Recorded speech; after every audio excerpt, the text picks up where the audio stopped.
I never thought I'd say this, but I'm sick of food. I'm sick of cooking food. I'm sick of seeing food. I'm sick of eating food.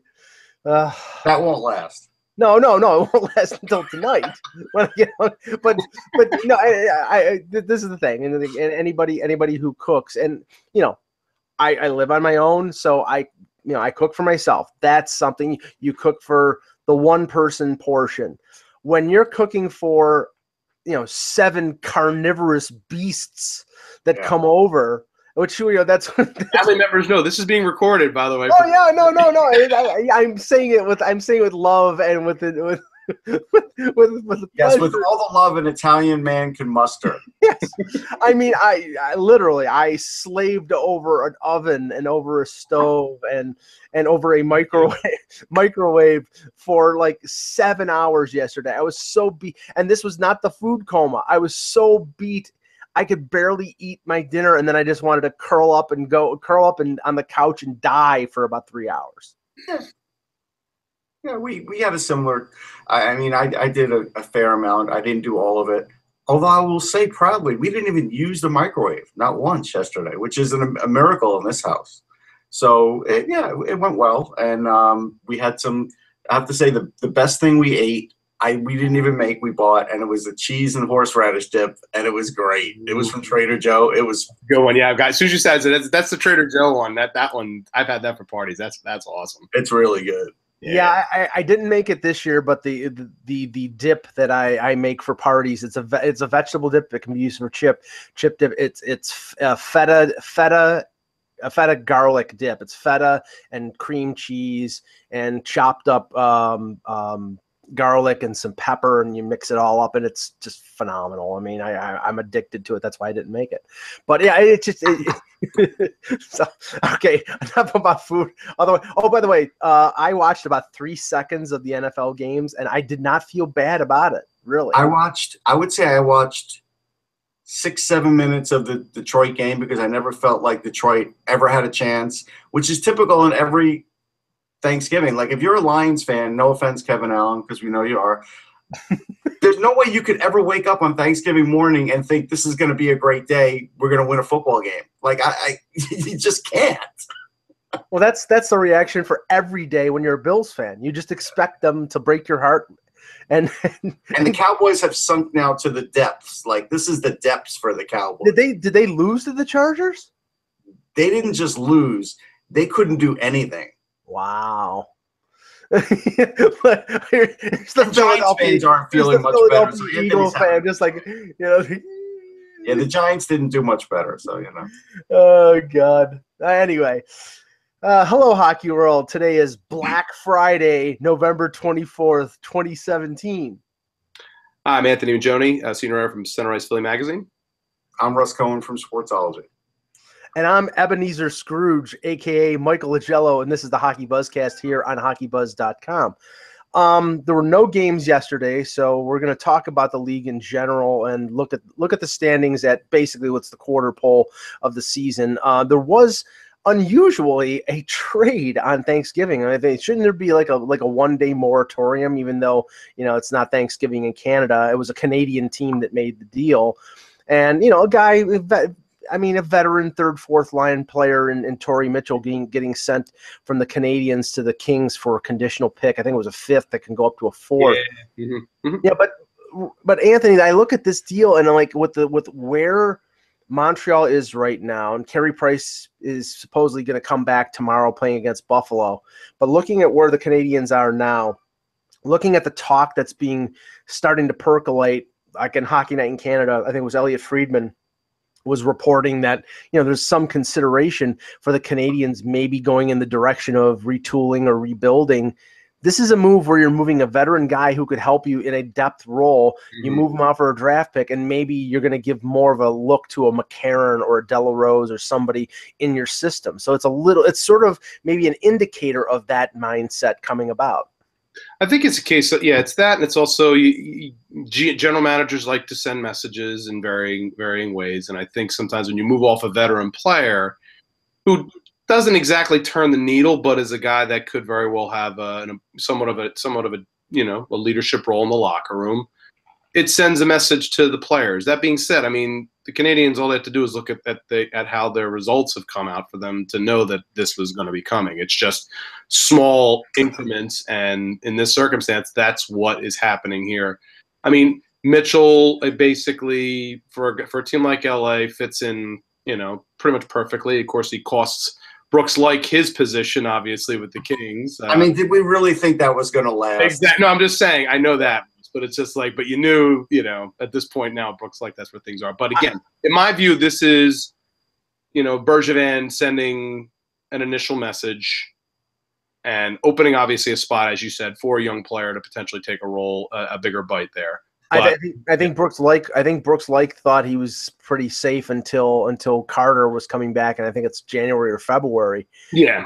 But yeah, I mean, there was quality of play. At the end of the day, you can't say you're safe unless your quality of play is better. And at this point, right now, I think we're all in acknowledgement that Brooks likes pretty close to getting to hanging up the skates, if at least at the NHL level. Yeah. Yes, and participating in Dancing with the Stars. Okay, now let's look. One thing, Mike, you didn't let me say anything about Mitchell.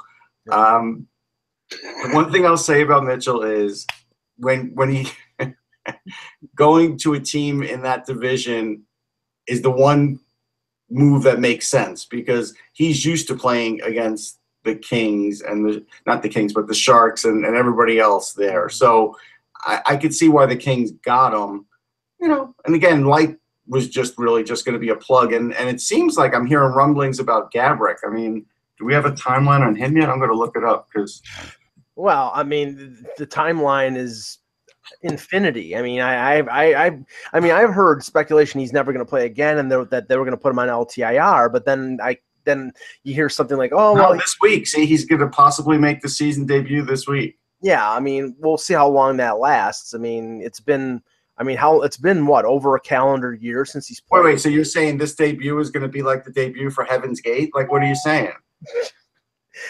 Come on, use some more current references here. I mean, I know it Heaven's Gate. Justice League, but I'm giving it a chance. I'm going to go see it this week. Okay. Well, how about Batman versus Superman? Because that was a stick. Okay, that's fair. Okay. And then there were a couple. I mean, I don't know if you consider waiver pickups significant or insignificant, but it's interesting when the team that picks up one player puts a player on waivers, and the team that put the first player on waivers gets claimed by the other one. So Tampa Bay and Ottawa essentially made a waiver trade of Gabriel Dumont for Chris DiDomenico, and to me, it's an inconsequential transaction. I've seen Dumont play in the AHL and a little bit in the NHL. He's okay. He's a fourth line guy, and DiDomenico came over from the Swiss league, mostly because Guy Boucher knew him from the Swiss league, and he scored a couple goals. But yeah, it's just sort of an insignificant transaction. So I don't know if anybody has anything to say about that one. But no, I mean, DiDomenico's all right. I mean, it's no big deal. All right. Okay, let's look at the Eastern Conference too, and we're gonna break this up into three levels here: contenders, pretenders, and I'll say teams that are getting ready for the lottery. And if you look at the Eastern Conference, I'll just go. This is where Mike makes us alienate our followers and friends and family by asking for your opinion. By saying objectifying things about the team, certain teams, and so this always goes very well. You mean objective? No, objectifying, that's a word. Objectifying you. Yeah. And this will go over well on Twitter and in the chat room. Just watch. Yes, okay. Well, that's fine. But okay, in the East, the Tampa Bay Lightning are leading the Atlantic Division with 34 points, a 16-3-2 record. Columbus is leading the Metropolitan Division by a single point over the surprising New Jersey Devils. But we'll talk about Columbus and Tampa to start. I'll just start with Tampa. I think Tampa is the best team in the league right now. I think they're the most complete team in the league right now. They're not perfect. I think there is an area, there are areas where they could use another defenseman. Maybe they could use another winger. But if they went into the playoffs as is, I think that they have the best chance of coming out of the East So I think they're a contender, and I also think that Columbus is a contender on the back of Sergei Bobrovsky. The way he's playing right now, that they could advance. Tampa's like if you own that really great car and you keep shining it, you want to keep it in good shape. You're just hoping that, you don't get into a wreck with it, and they're just hoping that no bad injury happens, because if Stamkos and company are all there, by the time the playoffs start, they'll probably be the favorite, even though they didn't win the Stanley Cup last year or even make the playoffs. But that's the way it's going to ride for them.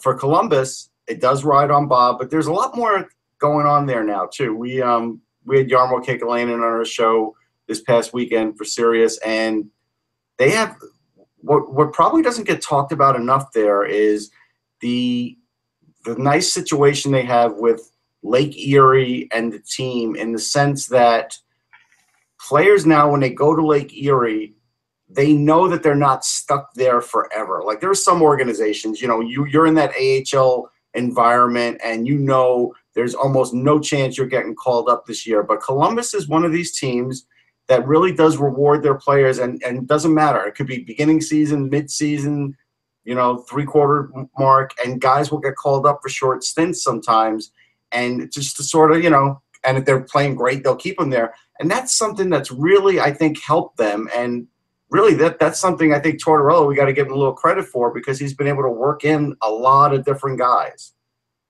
Anthony, what do you think of those two? They're both contenders. Well, first things first, Russ already is probably alienated at least one fan base already by calling them Lake Erie and not Cleveland. So there's whatever. They won the Calder Cup as Lake Erie. There you go. There you go. So, sorry, I had to do it. It's okay. But from the perspective of the Tampa Bay Lightning, it's the other thing we have to take a look at there with the Lightning is the fact that they're a team. The other factor they have is their experience. The majority of that team has been deep in the playoffs, has been to the Stanley Cup final. So again, they carry that with them, that chip on their shoulder, that they can act, that they're confident enough that that even with younger players coming into their lineup, the veterans have been there, the Kucherovs, the Tyler Johnsons. Right. As you said, defense is probably the one area that I think they could probably use like one additional player on their blue line. But like you said, Mike, it's tough for me to look at them and say there's anything that concerns me about him. Vasilevsky obviously has come into his own. He's an outstanding goaltender. He'll probably be a Vezina finalist this year. And Russ, this is obviously you've been on the Vaz bandwagon for a long time. Yeah.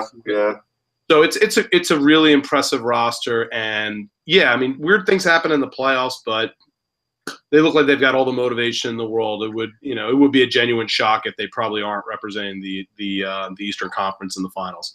From Columbus's perspective, I've been particularly now again we focus again on Bob, and the one thing that I need to see with Bobrovsky, and it's always going to be holding my breath once the playoffs start, as good as a team as they may have in front of him, is he's got to get past the playoff series. He's got to win something here in this circumstance. He has to do it. I hate to hang it on him because his regular season resume is beyond reproach.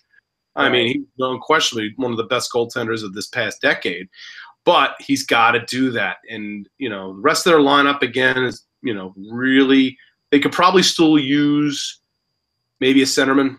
Yeah. That's probably the area where I look at them and I go, and that's when the Matt Duchene trade went down. I said, okay, that's one center option that goes out the window. Turris obviously going in that deal as well. So there were two options that got potentially knocked out there. So I think for them, it's going to be, as we've said this before on the show before, center to my mind is going to be the final sort of thing that puts them over the top, along with Bob being able to really just finally have that playoff run that we think he can have. Yeah, that first-round matchup is going to be big for the Blue Jackets. And right now, I mean, it's the quarter pole. It's not the end of the season. Mm-hmm. But right now, they would almost be better off finishing in second or third place because they'd be playing the Devils or the Islanders. Right now, the two wildcard teams are Pittsburgh and Washington, probably the two teams they don't want to face. True. Yeah. In the Atlantic, second place is Toronto with 29 points. Second place in the Metro is New Jersey with 28 points. I think we're safe to say that New Jersey is probably one of the biggest surprises in the NHL. Now, they're young. They're speedy. They've got a really good goaltender. But I would put New Jersey in a pretender category simply because depending on the matchup, I think right now they're a first round out if they match up with a team that's like a veteran team like a Pittsburgh or a Washington. I don't think that they have the depth and the experience to be able to advance. Toronto is more experienced, is more firepower, and I'll be a little controversial here, I still think they're a pretender because their defense is still not good enough. And their forwards defensively, I mean, they've added some experience. They added Marleau. They added Ron Hainsey on the blue line. I have a lot of confidence in Frederik Andersen being a number one goaltender, but I don't know whether that team can play the way playoff teams play, which is strapped down, defensive, conservative, don't make any mistakes. They still make too many defensive mistakes for them to be considered a contender right now. So I would say both these teams are pretenders. Anthony, you first. What do you think? New Jersey and Toronto. Toronto, I'm on the fence. I think they did get some valuable postseason experience last year. The makeup, going to your argument of the makeup of the team, I would agree with you that there is concerns that they can play, that half ice type of, they're looking to run and gun, and teams are just not going to that just doesn't happen in the playoffs. Run and gun just does not happen. You may get a couple games here or there, but it's going to be tough. Defense, again, as much as they tweaked it in the offseason, they probably need somebody else on defense as they go forward, I think. But I don't know if they're necessarily wanting to sacrifice one of the young forwards to do it this year. I think they're trying to do it on a very natural progression. Mm-hmm. They're not. I don't think they're going to be quick trigger right now with such a young lineup to have to accelerate things too much. The Devils are a fascinating team. The fact of the matter that we're talking about them where they're at right now is pretty remarkable, considering the fact most people had them down near the bottom of the conference. So getting into the playoffs in this circumstance is an achievement in of itself. It's tough because I have seen some of the underlying statistics beyond where they're at right now, and there is some concerns I think over the long haul about sustaining this run, especially in this division. Mm-hmm. Teams are going to start, who might have taken them not seriously before. We're getting to that point of the season where teams are going to definitely have to do that. It helps that they have a Corey Schneider in that. That really kind of settles things down, especially for a young blue line. Will Butcher's been great. I mean, he's been a really fun player to watch. Again, they're kind of in a similar role to Toronto last year. I guess that's one way to say it. They're this year's Maple Leafs, and yes, they could make the playoffs, but they're, in terms of a cup contender, they're a pretender. All right, so I'll start with New Jersey. They, I picked them to be like a NHL 500 team this year, and I'm sticking with that. I think we've seen the nice early returns, but now the Palmieri injury really worries me, and Johansson's nicked up, but he's practicing, so he'll probably play. I think those two things are going to eat away at the little bit of offense, the extra offense that New Jersey has. Now, look, they have other things. Hischier can kick in and other things can happen, but I think they will just fall a little short. But this is a really good year for the Devils. Like, this is a year where they definitely will be a bubble team for a lot of the season, if not most of the season. It'll come down to maybe the last few weeks for them. But I think they'll come up short. The Leafs are interesting because Anderson's picked up where he's left off from last year. I like what I see out of him. Even with those third period dips at times, I still am fine with it. But a lot of that has to do with the guys in front of them. And their defense isn't great. Now, I think they will look to strengthen it down the road. So I think we have to sort of look at it and say, well, if they did strengthen it a little, would they make the playoffs? And I think yes. So I'm going to say that the Leafs are a contender because I believe they will make some sort of move. They won't get that top four, I don't think, that they're shooting for, but they'll get somebody and probably elevate somebody that they currently have into the top four just to sort of tighten up for the playoffs. And, look, having a guy like Hainsey in the playoffs is a valuable thing. And so I think that could pay dividends, obviously, with Matthews and everybody else. Now, Nylander needs to pick it up, and so does Marner. But I think they'll be okay. I think they're a contender, but they're really right on the edge. They're right on the edge of that cliff. Okay. Third place in the Atlantic is surprisingly the Detroit Red Wings with 23 points, 10-9-3. That's how bad the Atlantic is. A team that's basically a game over 500 is in third place. In the Metro, it's the Islanders at 12-7-2, 26 points. To me, both these teams are flawed, which, that's expected out of a third place team in the division. With Detroit, they get a bounce back year out of Larkin. They're getting good production out of their veteran guys. I'm surprised, and Kevin said it on Tuesday, Russ. Nicholas Kronwall's playing on one leg. You can't play on one leg for an entire year, and their defense. I don't know. We've seen.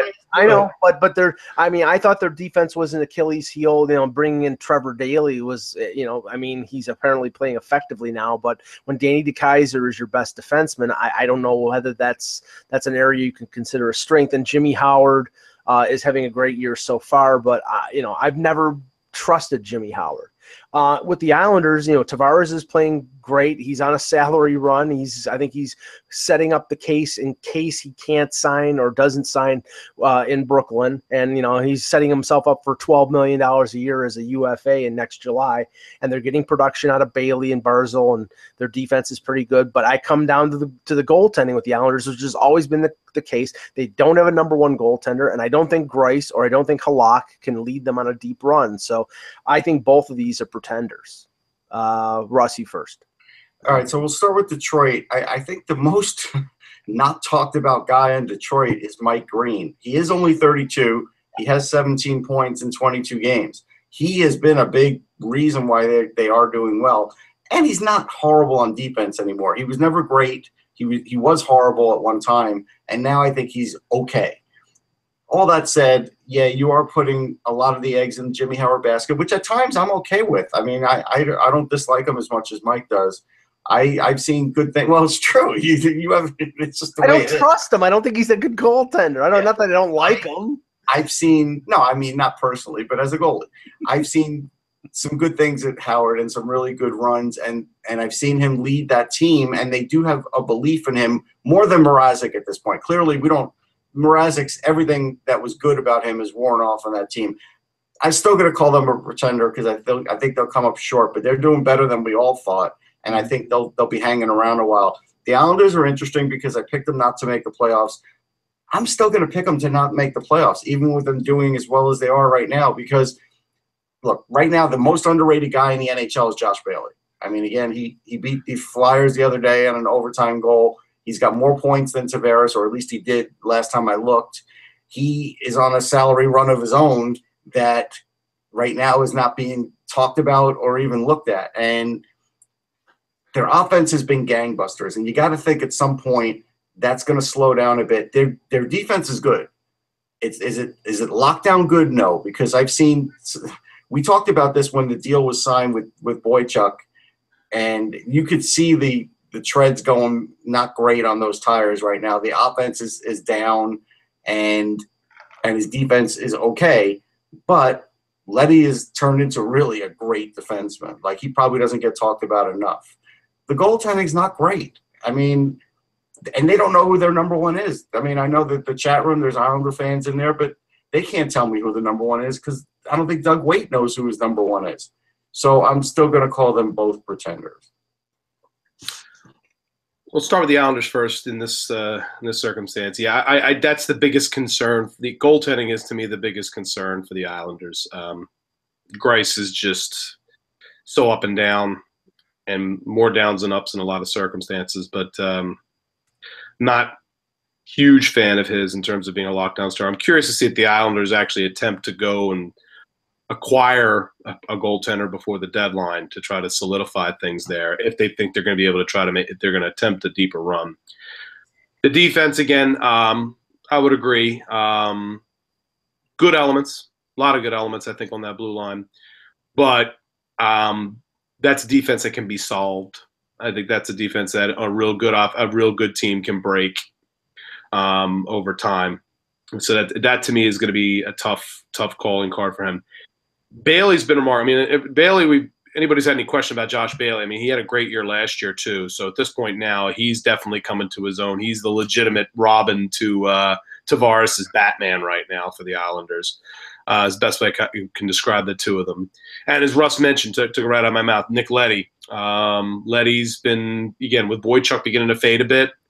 Leddy has become a really good. And we've had some, I'm sure when we was in Chicago, we had some questions about him in terms of maturity level and things of that sort. But I think he's definitely coming to his own. But again, if he's your ostensible number one defenseman, you need some depth behind him, and that's where I do have some concerns about their blue line going forward. So with the Islanders, I'm going to say I think they're a playoff team, but in terms of getting beyond that point, beyond the first round, it's going to be tough. Playoffs, I'm willing to say, but not a cup contender. For the Red Wings, great renaissance for Dylan Larkin. He's looked great this year. He's been a face-off machine. In the games I've watched them, guys can't unlock him with draws. He's been great in that respect. Henrik Zetterberg's had some, some decent moments as well. I agree with Mike with regards to Jimmy Howard. I have my concerns there. They're another team, same issue. I'm not sold on their goaltending. And beyond that, again, they're playing it pretty tight. If you look at their record in reality, I mean, they got 3 OT losses. So in reality, they've got more losses than wins. So it's tough. It's just the Atlantic is such a threadbare division to begin with. I have my concerns with regards to them, even if they do make the playoffs. I'm not even sure they are going to be a playoff team. I'm expecting other teams to potentially hunt them down as we go forward. Ottawa might pull out of their situation. Boston might make a run at them. So we'll see. All right. I want to just bring up one thing. The one thing that was shocking about Leddy is why did Minnesota deal him so quickly? Chicago, sorry, yeah. Why did they trade him so quickly? I think it was. There was some. I thought there was something. No. It was contract. He was he one of the ones that had the high contract? He was in position to be an RFA to get the contract, and they just simply weren't going to be. They weren't convinced enough in him that he was going to be worth the. Right. It wasn't that the deal. They got like a second round pick in Billy Polka or something like that. It was something like that. Yeah. So he's a Minnesota native. That's where my mind was going with that. But I was shocked at that. I mean, I get it. You can't keep everybody, but. I don't know. They probably should have kept them. Yeah. All right. Now, just to speed up the process here a bit, we've got, and I'll just do this in blocks of 4 teams here. Right now, the wild card teams are Pittsburgh and Washington with 25 points. The Rangers at 24, Carolina at 22. So all within range of third place in the division or a wild card spot. Of those 4 teams. Because when you're wild card, when you're just outside, I think you're probably in the pretender category because you're not at the top of the division, you're not having ridiculous success, but you're good enough to maybe just sneak in. Of these 4 pretenders, which one do you consider having the best odds to be a contender? And I'll go first. I mean, obviously, the 2-time Stanley Cup champion would be the obvious pick. But honestly, their goal differential is terrible. They've played deep runs in the playoffs 2 years in a row. Bonino is gone. Daly is gone. I mean, there's a significant departure of key cogs on that team. They replaced Ron Hainsey with Matt Hunwick. Of the 4, I think the team that's got the best chance is the Rangers because I think they've adjusted to being without Stepan. They've really started to pick up after a slow start. I'm still a believer in Lundqvist. Barring a serious injury to McDonough, which is he's out with an abdominal strain, if they have him back fairly quickly, I think their defense has bounced back, and I like their forward. So Washington is thin. After they went for it last year, and Carolina still needs, I think, 1 or 2 scorers. So of those 4, I think the Rangers have the best chance to step up to the next level. Anthony, you first. Which of Pittsburgh, Washington, Rangers, and Carolina? Which one do you think? There's a part of me, again, you went back to Carolina with regards to needing 1 or 2 things. I think they have if they stay in this spot for a little bit or be able to move up a little bit, like right behind, I think that I could very well see Francis pulling the trigger and getting a couple of those players that may be dangling out there right now. I've had my concerns with the Capitals even before the season. I actually had them as the surprise non-playoff team out of the Eastern Conference. People thought that was crazy. They just don't have the depth that they had before, and it's actually bared out with regards. If anybody's watched the Capitals this season, they've been much easier to match up against. Yeah, so I have my concerns there. The Penguins, oh man, again they've had 2 deep runs, as you said, and that is, I'm really thinking right now that there's some danger there as well, until they may be able to snap out of it. Rangers have some good underlying things. I think defensively they're fairly strong. They could make a deep run. They got the motivation here potentially with Hank. I'll go with you with the Rangers, although Carolina is real close there with regards to being a team that I think could make, if they get into the postseason, they could potentially make some noise. But I'll go with the Rangers for now. Russ, Rangers, Caps, Penguins, Hurricanes. Yeah, I'll start with the Caps and just say that so far things haven't looked great. I mean, they'll make the playoffs, but they're not a deep threat, and I actually think there'll be talk about Trotz's job if they're not a deep threat. So I think, and it's not all on him. Clearly, moves that were made, but then the guys that came in haven't really done a good enough job replacing what they lost, and I thought they would. Carolina, I was starting to come around on them, but that Ranger game was an absolute disaster for them. Disaster to the point where I sent a link to Mike on this Scott Darling attempt at a save where he closed his glove too quick. Like, I think, unfortunately, and we know that coach has a short fuse, Bill Peters, and the fact that, because again, like, his son was a goalie, he knows about goalies.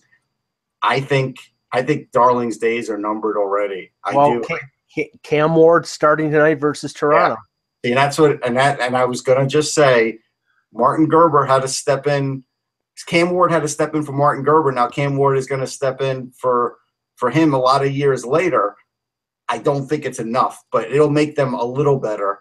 But they're not a contender. Pittsburgh is pulling a Chicago, like they are. They're going to come in, and they probably will be a wild card team, and they'll be a disaster for somebody to match up with in the first round as a wild card team when you're having to match lines with Crosby and Malkin. And those guys are healthy. That's the thing. I mean, the key cogs there are healthy. Kessel's healthy. Murray's healthy. But it's a lot of mileage, Russ. That's it is, but this is why I think they're going at a slow series. They've had long playoff series. I know. But they're going on a slow roll this season. Like, they're not really, peaking yet. And so when I look at Pittsburgh, I say, I do think they're going to have a pretty deep run because Rutherford will make a trade at the deadline. Yeah. They still have Daniel Sprong they could deal up. I mean, if they really want to win another cup, Daniel Sprong can get somebody. So I'm still going to take the Rangers over Pittsburgh because I just saw a report that said most likely McDonough's shut down just until Sunday. Yeah. So maybe he felt a little tweak in that, abdominal area, and it wasn't that bad.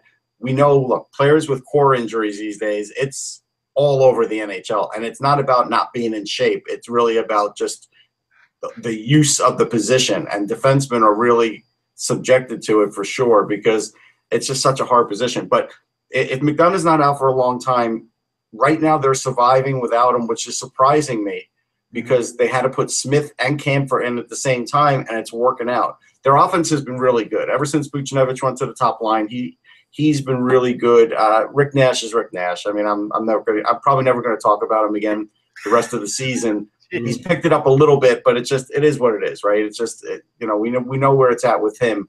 Zuccarello has picked it up though. He's leading the team in assists, and so that's a guy where if he gets a little spark, and I think I've mentioned it for the last 2 years, JT Miller's been one of their best players for the last 2 years, and I think now people are really seeing it. I like the fact that they're trying to work him in at center. I do think that's the long-term thing here because it's going to be easier to work in JT Miller as a center than trying to trade for a center. Mm-hmm. And then if that means Desharnais has to move to the wing or whatever, that's fine. I mean, Desharnais has not been that great of shakes anyhow, so I'll pick the Rangers. Okay. Boston is tied with Carolina, 22 points, Ottawa at 22, Philadelphia at 21. We'll take the teams that are 20 points and over here. Those three teams, even though Ottawa made the conference final and they were one goal away from going to the Stanley Cup final, and maybe, I'm overestimating the effect of Matt Duchene scoring nothing since he's been traded there. I mean, I think eventually he'll get scoring because he's a quality player. Yeah. Everything fell into place with Ottawa last year. Everything went right.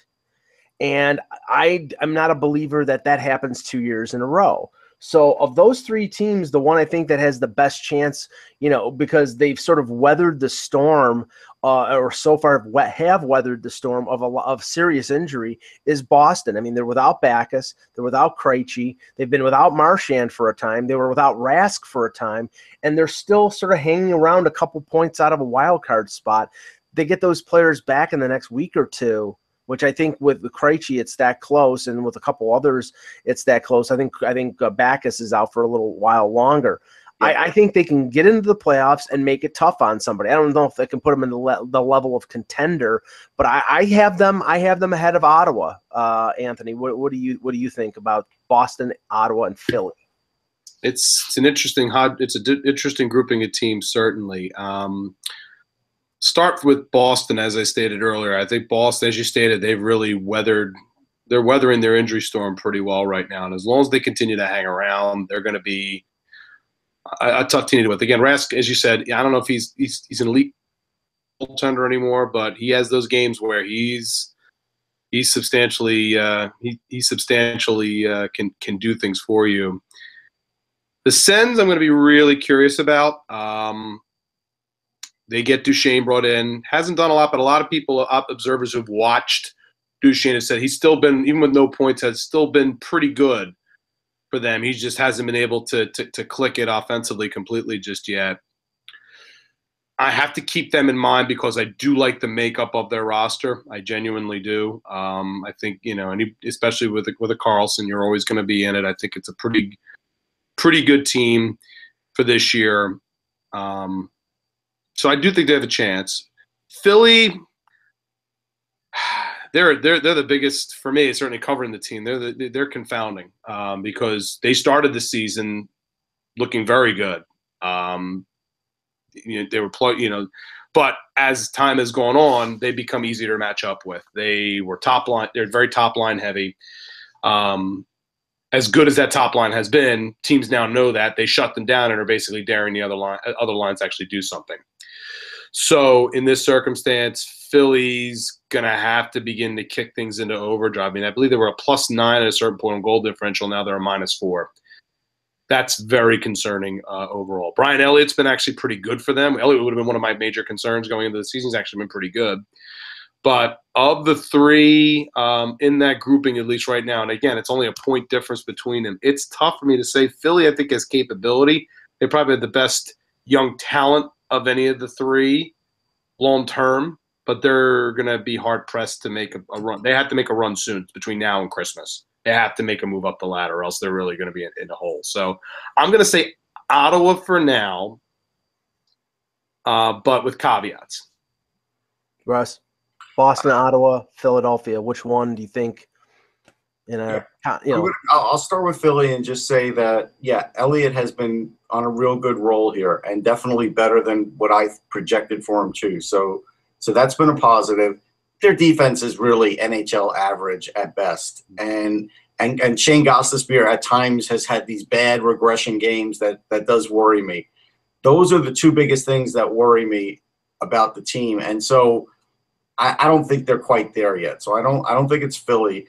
Boston has really done a great job of weathering the storm, like really probably better than anybody could have imagined, even in their own organization.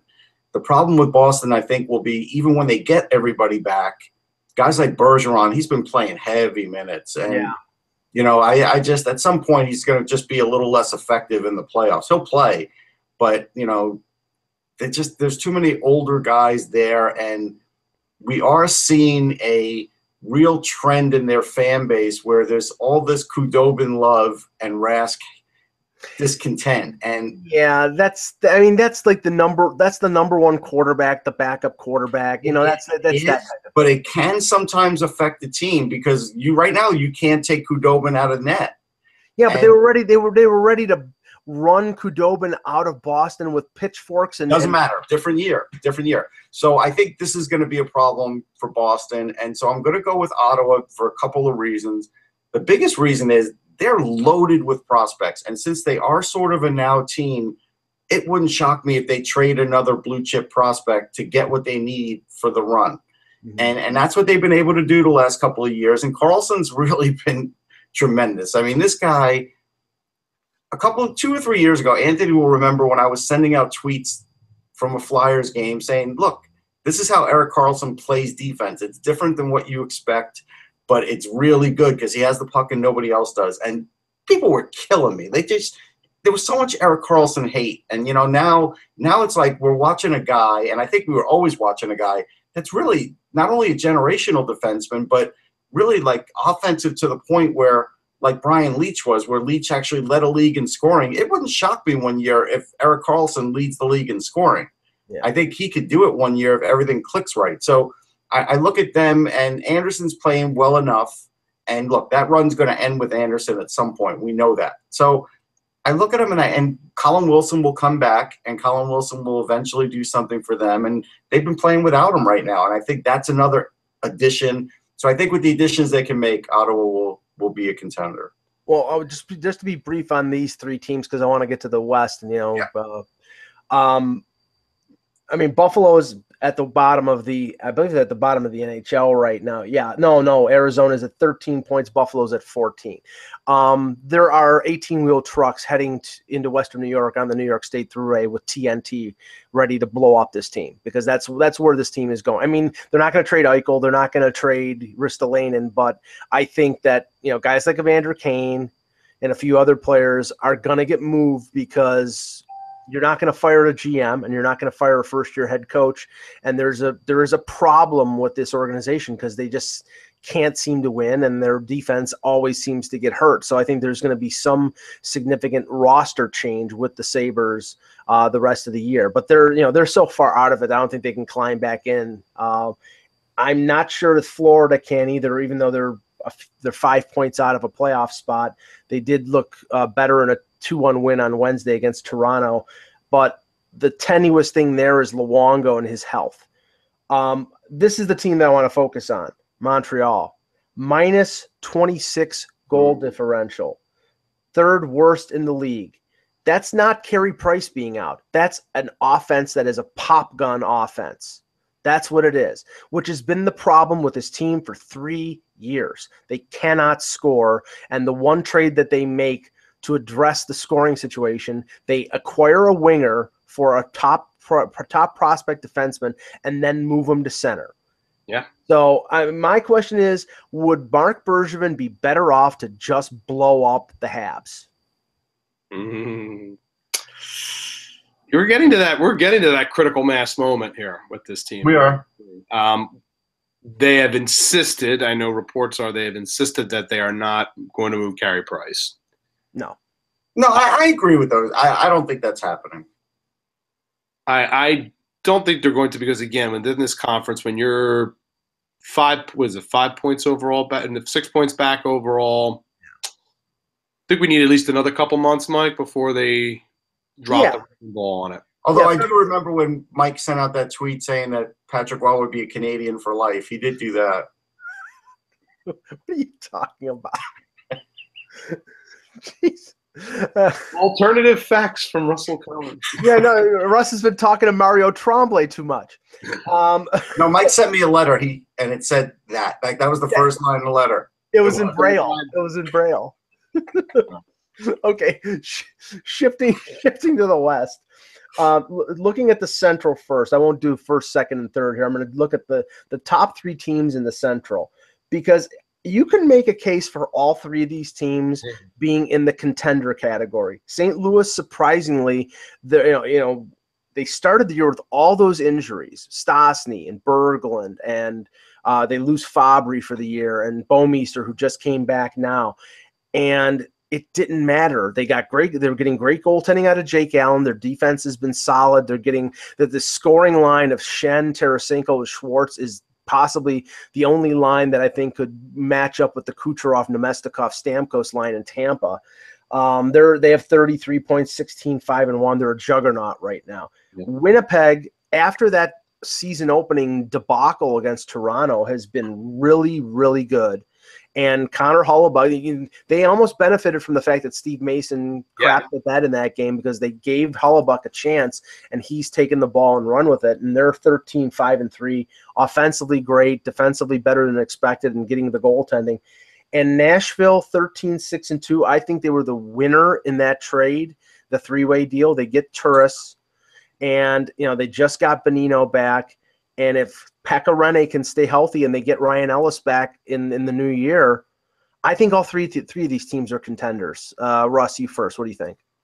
All right, so it's Nashville. Who else? Nashville, Winnipeg, St. Louis. Right. So, yeah, St. Louis is definitely a contender. They can win a Stanley Cup with Jake Allen, because we saw Stanley Cups won with Mike Vernon and other goalies that maybe we all would say weren't the greatest their whole career.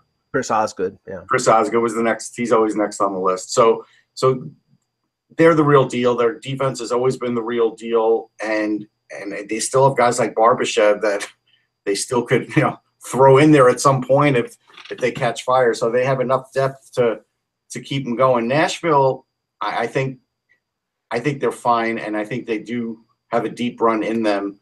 And I think the interesting part about Bonino is, he's like that guy you pick up, and you really are using him for the playoffs. Like Nick Bonino, regular season is a good performer, but Nick Bonino in the playoffs is a great performer. And I think that's where the Nick Bonino part of this trade will really shine. And so I think we just have to sort of sit back and wait for that. But in the meantime, their defense is one of the best 3 or 4 in the league. And Pekka Rinne has had a nice rebound season here. They have a better backup goalie now. Sorry, just the way it is. and so, but it's going to help them. I think they're in a pretty good way. And now again, Winnipeg. Winnipeg, I don't think is a contender, but I think they're so close. And I do like what I'm seeing out of Hellebuyck. And look, their top line, one of the best 2 or 3 in the game. Like nobody wants to face that top line. But the problem is, Buffalo, just not enough impact from him in his all-around game to really put fear into teams enough to really change the outcome of games. So their defense is still not where I want it to be, and so no, I don't think they are. Okay, Anthony. St. Louis again. One of the biggest things they had last several years, what you would think all the building blocks necessary to be a contender. The one thing that they were missing was center depth. And they turned out they were like like top end center depth in this case, like somebody in the top end. Stastny's a good solid, good number 2 center, some good players. Shen, it's been a remarkable thing, no question. I mean, he clicked in immediately. I mean, and some people can look at it as a positive and a negative from the perspective of course, anybody who's going to be on a line with Vladimir Tarasenko is going to put up ridiculous amounts of points. And Jaden Schwartz. Schwartz is a hell of a player. And you have Jaden Schwartz on the other wing, who's one of the top playmaking wingers in the National Hockey League. You put those 2 guys in there, it's a symbiotic relationship. It's the same thing that I used with regards to Sean Couturier emerging this year in Philadelphia. Yep. When you're playing with better wingers, you stand a chance of obviously upping your production majorly. And to Shen's credit, it was perfect place at the perfect time for him.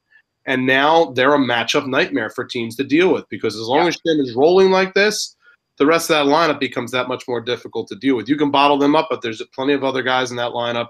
The defense has always been there. They've got at least 3 to 4 blue liners, that all of which are tip-top defensemen.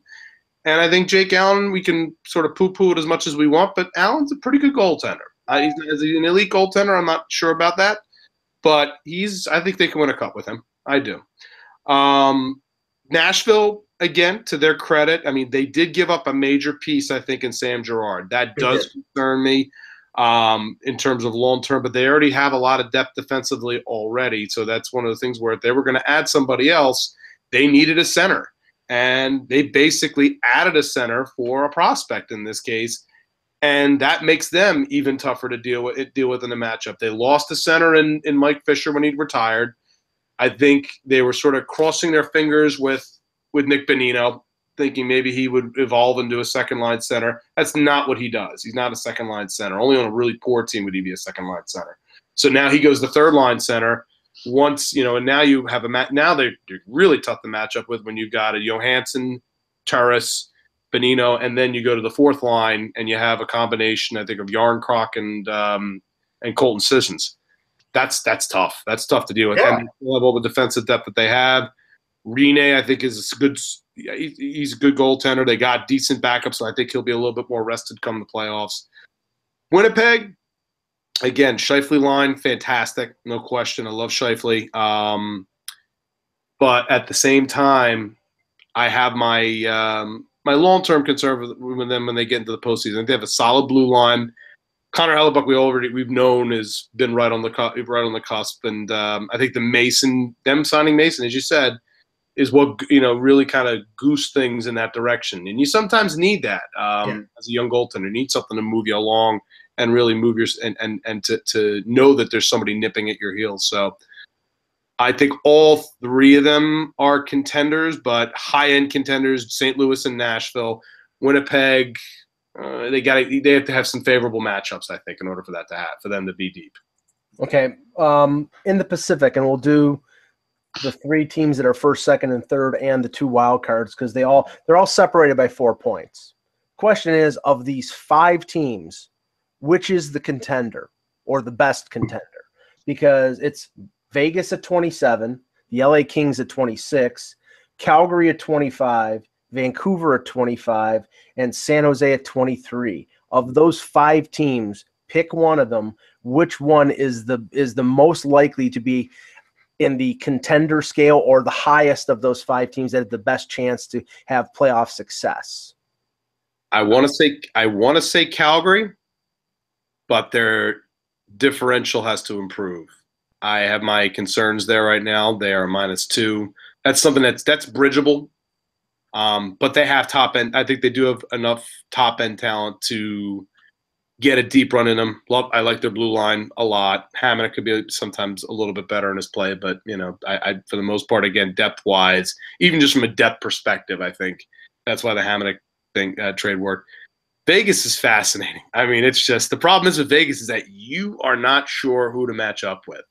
They remind me a little bit of the Florida Panthers back in '96. I don't believe in them long term. I think they will come back to earth. They're going to come back to earth at a certain point. I don't believe that team's going to be there in the sense that I still think McPhee is going to make those deals.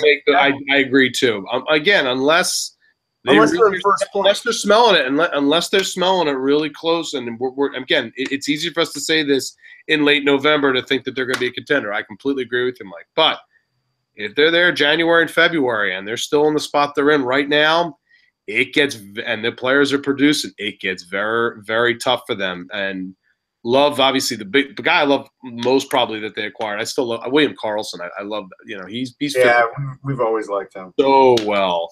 That's probably one that Columbus would like to have back. But so is Calgary the team that you think has the best of the 5? Or I do. Vancouver's kind of, after watching them, Vancouver kind of opened my eyes a little bit. But again, they're a one line. Again, it's just talk to Mike. He'll talk you out of it.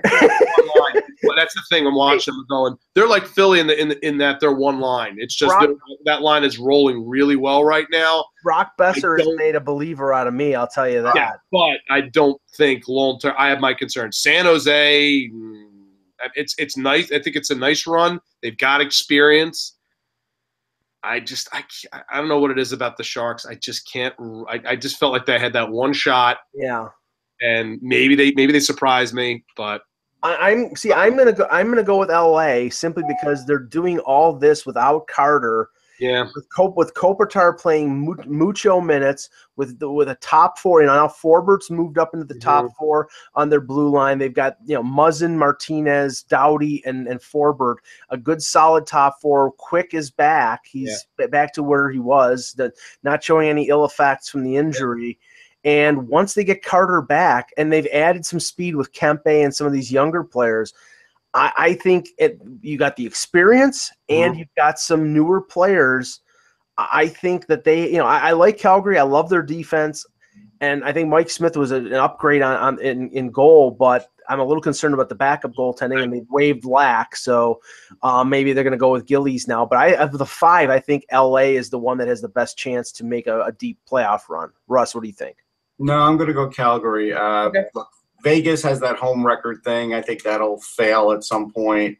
San Jose, I mean, I think a lot of teams have shark repellent now. I do. I think age is a factor for them. I really Vancouver. I do like them, and I think they've done a really nice job. They'll probably do better too when Miller's back full time. Oh, Miller's not with them. He's with LA. But Markstrom is okay. Time in Vancouver anymore, Russ. Yeah. Markstrom is okay. I mean, he's not good enough. I look at Calgary though, and well, for one thing, I shook hands with Brian Burke, and clearly the good luck from that will ride him for the rest of the season. There's no question. See, we never shook hands in Toronto, Mike. That was the problem with me. So you're the reason. So, and me and Tyler Biggs. But no, here's the thing in Calgary. What I learned from that team, watching them in practice and the locker room, is that they do have a tremendous amount of respect and faith in Mike Smith. I have a lot of faith in Gillies, and I watched how the coaches were working with him, and I think he'll be able to handle the job and do a good job. Lack is Lack. I mean, no team's going to pick him up with the salary he makes. He already cleared and is down. Yeah, that's what I'm saying. With the salary he makes, no one was going to pick him up. Yes, he's lacking. He's lacking an NHL job right now. And Johnny Gaudreau and Monahan are magic. Even in practice, if you watch these guys in practice, they're magic. We don't watch them enough to realize how effective they really are. And you know what? And I noticed something with Jágr at practice, and this is like, look, if he doesn't score big points, it's okay. Because he was like jumping in with all lines, smiling, showing guys things. Like he's still having fun and is a very good influence. So I think it's Calgary. Okay. Two quick things and then we'll end the show. Not going to mention the Oilers? No, that's one of them. Okay. Arizona is worst in the league, but they've won 3 games in a row. They're starting to put things together, but I think they've dug themselves too much of a hole to really climb back. They've got a lot of good young players. Keller is special. So I think that there can be some improvement there, but I think that, them competing for a playoff spot is probably not going to happen. Edmonton, to me, is a train wreck. But the question is, I think there's enough blame to go around. Chiarelli has made, I think, a few bad signings and bad moves. There's that core group. They really need to move Draisaitl to that number 2 center and leave him there and not keep going back and forth and putting him on the line with McDavid and then moving him back to center. They need to have some consistency there. And their defense, again, simply is not good enough. So I think those are all contributing factors. And Todd McClellan is going to be in trouble if they keep playing this way. If they don't make the playoffs, which they're at 18 points right now, and third place in the Pacific is 25. So that's a 7-point gap that you've created by American Thanksgiving. That's not tough. That's not very easy to the teams in front of them have already played. If you look in the standings, only Dallas, they played the same number of games. Everybody else, at least, 1 game less. So there's 2-point opportunities there for Chicago, Minnesota, and Anaheim. You got San Jose and Colorado are where they're at 23 points with only 20 games played. So doesn't work well for the Oilers in this case. But is it a bridgeable gap if they can tighten things up? Yes, but it's tough. Here's the way I think about it. I mean, you have the great unknowns in this world: Bigfoot, the Loch Ness monster, the abominable snowman. Why people drink Tang. versus turkey omelets. Thanksgiving turkey omelet. Don't forget that. Oh, God. Hey, that was good. I don't care what. No, it looked good. Actually, everybody else was disgusted by it. I was like, actually, this looks good. And the Edmonton Oilers. I don't think anybody in Edmonton has an answer for that team this year. I don't think sometimes there's things that happen, and we've seen it, we've all watched it, where it just doesn't work. And I don't think it works, and I don't think it's going to work this year for them. The thing is, they're really, you say, oh, blow it up. What do you blow up there? The only thing that you can really do that makes sense in terms of a move is potentially trading Ryan Nugent-Hopkins. You're not going to trade Draisaitl. You're not going to trade McDavid. Nobody in their right. You could trade Lucic if you had someone to take him, but I don't know. Nobody in their right mind is taking Lucic back unless they shave some of the salary off, unless they take a couple $1 million haircut. Then maybe Boston or LA or something like that would take him back. But I don't think that's happening. So. And does anybody want Adam Larson at 4.1 or Oscar Klefbom at 4.1 when they're not playing that well? You know what the failed part about Lucic is? We all knew that his skating wasn't going to be good enough, right? But he does okay. He keeps up. When he gets down the ice, he could be a little bit of a force in front of the net. The factor was they felt like they had to have him next to McDavid to sort of protect him, and I think that was the big flaw because McDavid doesn't need it, and they didn't need him. I think that's really where it boils down to. All right, Mike, my last question is two teams right now. Minnesota was potentially considered to be a team that could contend, but I don't think a lot of people thought they were going to be at the top of the Western Conference. The two teams that right now are on the outside looking in that I think everybody had on their, teams that will go to the final were Chicago and Anaheim. And right now, they're on the outside looking in. Now, there are differing reasons for both. But Anthony, first with you. Of those two teams, Anaheim and Chicago, which one do you think has the better chance at this point of the season of getting in the playoffs and advancing far?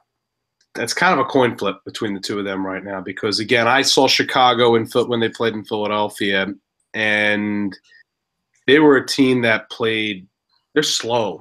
Is the best way to they're very methodical in how they play. And that's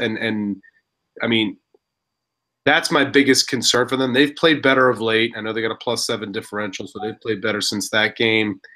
I just have my concerns about them long term in terms of some of the depth in their lineup and how, whether or not they need the depth in their lineup to help sustain them more than they have. And they've made moves. They need Brandon Saad to start really kicking in even more offensively overall. The Ducks concern me a lot because of obviously they lose Getzlaf for a stretch here. There's a lot of elements to that team I do like in Anaheim, but they're another team that, again, has been in deep postseason runs, and they're kind of up and down. I could see either of them, but if you're going to put a gun to my head, I think the Ducks, if they get Getzlaf back, have a chance to make it a late run here into the postseason, whereas Chicago, I have my concerns about them sort of hovering around the outside of this thing and could be on the wrong end of things if they get injuries. Yeah, Russ, with these two teams, Chicago, for them to improve, needs to go out externally and improve. I think they need to go out and get a defenseman that'll help them. Crawford is a proven winner. Maybe a little depth on up at forward, although they have some good young guys. I mean, DeBrincat's really, I think, is playing pretty well. But, they need secondary offense besides Kane, Taves, and Saad. With Anaheim, it's all internal. It's all getting these guys back from injury. It's Kessler. It's Fowler. It's Getzlaf. It's Kasha. You get 4 or 5 of these guys back from injury, and that team is the team that came within a couple games of getting to the Stanley Cup final. And they may also make a move to acquire somebody by the deadline. So if it's between those two teams, I think Anaheim is better positioned right now to be able to get into the playoffs and make a run if they get everybody back. What do you think? Yeah, I think so too. And I think they will get everybody back, and they do have such a strength on defense that they'll be fine. And Gibson has played really well. He has. I mean, he's had some exceptional moments. Chicago, I'll be honest, I don't think you can fix that defense. I don't think they would need 2 defensemen to fix it. I think when we saw, and again, I go back to it, when we saw Coach Q walk out of the draft when Yarmelson got traded, he knew. He saw the writing on the wall, and he knew, and he didn't want to even think about it at that point of having to have a defense without that guy, because they don't have enough. No, they don't have enough, and you're right. But you know what? I mean, this has happened many a time with them. I think they're getting him back. I think they could, but I don't know. See, the problem with them is not to get back. That's the problem. They're running out of assets. Yeah, I mean they trade. I mean, they have guys. Look, but DeBrincat, they're not trading, right? No. He's not going anywhere, and they're not going to trade Hartman. He's not going. So, like, what are they really going to be able to give back that's not going to already hurt them? They have some guys that were pretty good from the last couple of drafts, but I don't think it's enough for a Yarmelson, especially when Arizona's going to look for like roster guys. They're not looking for prospects anymore. Yeah, they're probably looking for guys. It end up being guys like Hayden or if on defense, Forsling. Some of these guys that they have already playing in the NHL. But I mean, that's to be determined. We took a look at the entire league. We fit it into an hour, so if you don't complain, we got to the West. We talked about the entire West. There's no East Coast bias here, even though we're all on the East Coast. And just to satisfy everybody, we know Hayden Fleury's playing. We what else do we get ripped for normally? I'm trying to think. That I say howdy y'all at the beginning of the show. Right. So we're sticking with everything. Got Western bias then. There you go. And I drink Tang when I'm sick, which it is the breakfast of which is inexplicable. It should not even be on the market. It's better than orange juice. Send it to a lab. I would like you to send Tang to a lab and see what that comes back with. Orange flavor and sugar. That's what it comes back. I would like to know the percentage. Here's your homework assignment, Mike. I want to know the percentage of real orange that is in Tang. It's got more vitamin C than orange juice. On that note, for Russ Cohen, for Anthony Mangione, I'm Mike Lagello. Thank you. Just on Off the Post tonight. And listen to Off the Post tonight with our special guest. Starkey. We'll be back with Newsday's Ted Starkey tonight on Off the Post. So, yeah. There you go. 10:30. Follow our links on our feeds. Pre-order Pioneers of Baseball. It's Black Friday. Go to my Amazon site. I have nothing to promote, so I'm gonna say without the buzz, it's just hockey.